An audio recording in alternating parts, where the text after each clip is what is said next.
Il-prezz internazzjonali taż-żejt reġa' raħas għal livelli rekord, iżda l-Gvern qed jibqa' jaħrab milli jgħin lil dawk l-iktar fil-bżonn u mhux lest jaħtaf l-opportunità tar-roħs fuq livell internazzjonali biex iraħħas il-kontijiet tad-dawl u l-ilma ħalli verament jgħin lill-familji Maltin u Għawċin.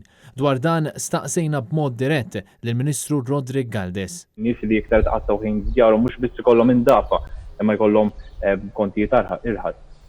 Nassigura li l-Gvern qed isegwi kontinwament l-xogħol kollu marbut ma' din il-pandemija u anke l-bżonn li nintervjenu. Mhux hekk biss, iżda l-Gvern qed jażel li jirredikola l-proposta tal-Partit Nazzjonalista biex jorħsu l-kontijiet tad-dawl u l-ilma u jiġu mejjuna l-familji Maltin u Għawċin.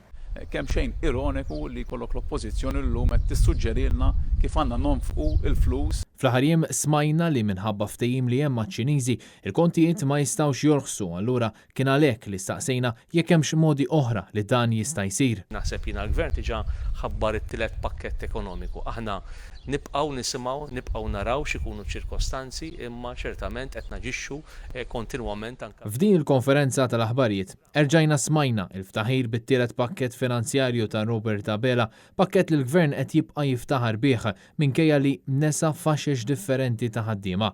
Il-Gvern kienet iniedi inizjattiva għat-tindif fil-Housing Estates tal-Gvern, skema li se tagħmel tajjeb għaliha il-kumpanija privata Ozo Malta.